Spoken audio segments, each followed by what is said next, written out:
Hello friends, வணக்கங்க. ஒரு அருமையான மண்சட்டி மீன் குழம்பு குயிக்காக ஃபாஸ்ட்டாக எப்படி செய்யணும்னு பார்க்கணுமா? அதுக்கு இந்த வீடியோ ஃபுல்லாக பாருங்கள். அதுக்கு முன்னாடி நம்ம சேனலுக்கு முதல் வரீங்கன்னா சப்ஸ்கிரைப் பண்ணிட்டு பெல் பட்டனை ப்ரெஸ் பண்ணிட்டு பாருங்கள். அப்போ நான் போகிற வீடியோ உங்களுக்கு நோட்டிஃபிகேஷன்லாம் வந்துட்டு இருக்கும். நல்லா பாரம்பரிய முறைப்படி ஒரு அருமையான ஒரு மண்சட்டி மீன் குழம்பு குயிக்காக ஃபாஸ்ட்டாக செஞ்சிடலாம். சாத்து கூட சப்பாத்தி கூடலாம் சாப்பிட்றதுக்கு ஃபண்டாஸ்டியாக இருக்கும். குயிக்காக ஃபாஸ்ட்டாக செஞ்சிடலாம். வாங்க எப்படி செய்யலாங்கிறது இந்த வீடியோவில் குயிக்காகவே பார்த்துடலாம்.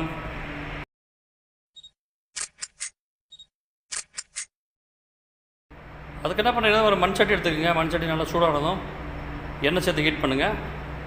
நல்லா சூடானதும் கடுகு உளுந்த பருப்பு சேர்த்து நல்லா பெரிய விடுங்க. அது நல்லா பிரிஞ்சு வந்ததும் ஜீரகம் பெருஞ்சீரகம் 1/4 டீஸ்பூன் சேர்த்துக்குங்க. சேர்த்துட்டு அது நல்லா பிரிஞ்சு வந்ததும் சின்ன வெங்காயம் இந்த மாதிரி பொடிச்சா கட் பண்ணி சேர்த்துக்குங்க. சேர்த்துட்டு கூடவே 2 பெரிய பச்சை மிளகா வந்து 2 கீரி சேர்த்துட்டு அதையும் நல்லா 2 நிமிஷம் நல்லா வதக்கி விடுங்க. இந்த மாதிரி வதக்கிட்டு அந்த மாதிரி வெந்தயம் சேர்க்க மறந்துட்டேன். அந்த வெந்தயம் சேர்த்துட்டு நல்லா ப்ரௌனாக வர வரைக்கும் நல்லா வதக்கி விடுங்க. இந்த மாதிரி வெங்காயம் நல்லா ப்ரௌனாக வந்தோம் அதில் வந்து இஞ்சி பூண்டு பேஸ்ட் இந்த மாதிரி இடித்து சேர்த்துக்குங்க. சேர்த்துட்டு இதே ஒரு 2 நிமிஷம் அந்த பச்சை வாசம் போகிற வரைக்கும் நல்லா வதக்கி விட்டுக்கலாம். இந்த மாதிரி வதக்கி விட்டுட்டு ஒரு தக்காளி இந்த மாதிரி பொடிச்சா கட் பண்ணி சேர்த்துருங்க. சேர்த்துட்டு இதே நல்லா மசிஞ்சு குழஞ்சி வர வரைக்கும் நல்லா வதக்கி எடுத்துக்கலாம்.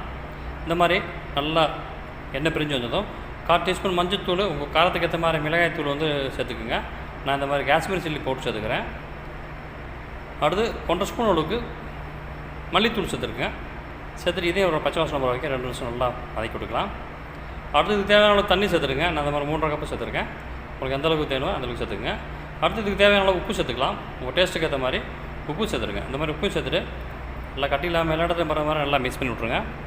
மிக்ஸ் பண்ணிவிட்டு ஒரு குடம்புளி அல்லது சாதா புளி இந்த மாதிரி கரைச்சி அதையும் சேர்த்துருங்க. சேர்த்துட்டு இதை 2 நிமிஷம் நல்லா மிக்ஸ் பண்ணிவிட்டு மூடி போட்டு நல்லா கொதிக்க விடுங்க. இந்த மாதிரி கொதிச்சு இந்த எண்ணெயெல்லாம் சைடில் பிரிஞ்சு வந்துச்சு பார்த்தீங்களா? இந்த மாதிரி வந்ததும் உங்களுக்கு விருப்பமான மீன்களை சேர்த்துக்கலாம். இந்த மாதிரி மீன்களை நல்லா கழுவி கட் பண்ணி சேர்த்துருங்க. சேர்த்துட்டு நல்லா ஜெண்டிலாக உடஞ்சிடாமல் லைட்டாக அப்படியே நல்லா மிக்ஸ் பண்ணி விடுங்க. சாறு இடத்துல போகிற மாதிரி மிக்ஸ் பண்ணிவிட்டு அப்படியே சட்டையோடு சேர்த்து நல்லா மூடி போட்டு 2 நிமிஷம் நல்லா கொதிக்க விடுங்க. இந்த மாதிரி கொதிச்சு வந்ததும் 4-5 பல் தேங்காய் இந்த மாதிரி அரைச்சி சேர்த்துக்குங்க. சேர்த்துட்டு இதே நல்லா ஜென்டலாக நல்லா மிக்ஸ் பண்ணி விட்டுட்டு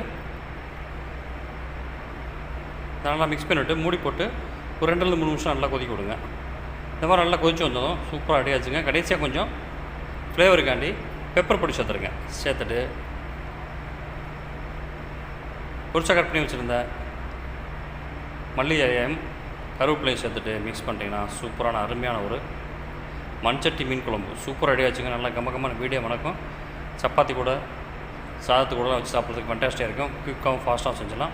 இதே மாதிரி எல்லாம் பண்ணி பாருங்கள். இந்த வீடியோ பிடிச்சினா நம்ம சேனல் மிஸ்டர் விஜயன் ப்ரோவை சப்ஸ்கிரைப் பண்ணிக்க. கூடவே பெல் பட்டனை ப்ரெஸ் பண்ணிங்கன்னா நான் போகிற வீடியோ உங்களுக்கு நோட்டிஃபிகேஷன் வந்துருக்கும். இந்த வீடியோ பிடிச்சினா உங்களுக்கு ஃப்ரெண்டுக்கெலாம் ஷேர் பண்ணுங்கள், சப்போர்ட் பண்ணுங்கள். இந்த மாதிரி வீடியோ பார்க்குறதுக்கு நம்ம சேனலில் உள்ள ப்ளேலிஸ்ட்டில் பாருங்கள். நல்ல அருமையான ரெசிபிஸ்லாம் அதிகமாக இருக்குது. பார்த்து பயன்பெறுங்க. உங்கள் ஃப்ரெண்ட்ஸுக்கெலாம் ஷேர் பண்ணுங்கள். தேங்க்யூ ஃபார் வாட்சிங். நன்றி, வணக்கம்.